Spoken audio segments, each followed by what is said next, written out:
যদি এরকম খবর হয় না অন্য লাইক শেয়ার করে দিন। আর বাগানে পাইছি, পাওয়ার পরে রাস্তার ডালে আর কি বাগানের ভিতরে দেখি কান্দাকাটি করে। কান্দাকাটি করার পর আপনার আমরা যাইয়া উদ্ধার করছি, উড়াইছি। উড়াবার পর আমার এই শাশুড়ির ফোন দিয়েছি। ফোন দেওয়ার পর হইলে সে আবার নিয়ে আসছে। সে রাতে দিছি, হ্যাঁ আবার নিয়ে যাওয়ার পর এবার হইলে হ্যাঁ আবার ওই থানায় ফোন দিয়েছে। থানায় ফোন দেওয়ার পর আবার থানায় মেডিকেল নিয়ে আসছে। মেডিকেল নিয়ে যাওয়ার পর মেডিকেল নেওয়ার আগে আবার থানায়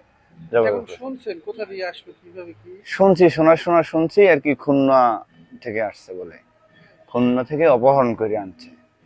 3 লাখ টাকা চাইছে বলে এই রকমের।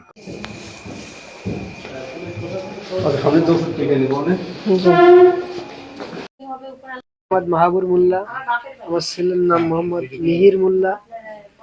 তো পরে আজ সকাল 9টার সময় অপহরণ করে নিয়ে আসছিল ওই জায়গায়।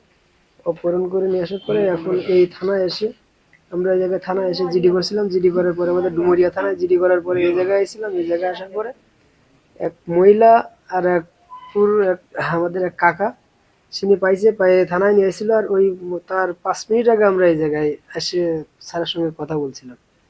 বলার পরে সে বলতেছে যে আমরা দেখতেছি এটুকু বলেছে। আর আমি ফোনে কথা বলতে বাইরে গেছি। যাওয়ার পরে ওনারা চাদর দিয়ে মোড়ায় যখন নিয়ে আসে তখনই মনে করেন যে আমি মাথা দেখেই মনে করেন যে চিনতে পেরেছি যে আমার ছেলে। টাকা চেয়ে আছে মোট প্রায় 23 সেকেন্ড কি 24 সেকেন্ড কথা বলেছে। বলার পরে কেটে দিয়েছে। আর ওই সাথে সাথে পুলিশের কাছে থানায় ডুমুরিয়া থানায় ফোন দিছিল। ফোন দিয়ে স্যারের কাছে নাম্বার দিয়ে দিলাম। স্যার বললো যে অমুক জায়গায় আছে। ধর্ম আত্মীয় ছিল আমার একটা দুলাভাই। সে গেছিল আমাদের বাসায় বেড়াতে। গতকালকেরা ঈশার আজানের সময় গেছিল। ঈশার আজানের সময় গেলে আমাদের এই জায়গায় থাকিয়েছে, থেকে খাওয়া দাওয়া করেছে। আমার সে বোনটা মনে করেন যে আর এক জায়গায় বিয়ে করেছে, মানে তারে খাতিপতি দেয় না বলে সে আরেক জায়গায় বিয়ে শাদী করেছে। করার পরে মনে করেন যে ও আমাদের এই জায়গায় গেছে। সেই হিসেবে আমরা জামা হিসেবে আমরা রাতটুক তারে খাতিপতি যা যতটুকু আপ্যায়ন করা ততটুকু আমরা করেছি। সকালবেলায় রান্নাবেলা চলতেছে, ওই সময় ওরে নিয়ে বলতেছে আমি একটু দোকানের দিকতে যাই আসি। দোকানে 5-7 মিনিটই লাগুক, তার বেশি তো লাগে না। আমার বাড়ি থেকে দোকান অল্প একটু পথ রাস্তা। এই দোকানে যাই যখন না পাইছে তখন একজন বলতেছে যে ওরে নিয়ে এটা ইজি বাইকে উঠে দেখেছি ডুমুরিয়ার দিকে গেছে। এই তৎক্ষণ ফোন দিছি, ফোন দিলে ফোন বন্ধ। ওই থানায় জানাইছিলাম। থানায় জানানোর পরে আছে মোবাইল আছে ট্যাপ করিল। আর তারপরে ও 2:30টার দিকে ফোন দিছিল।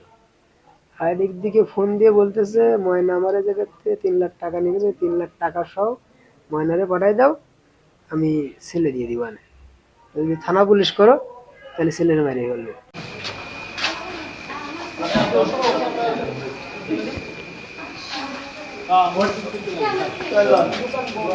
বন্ধু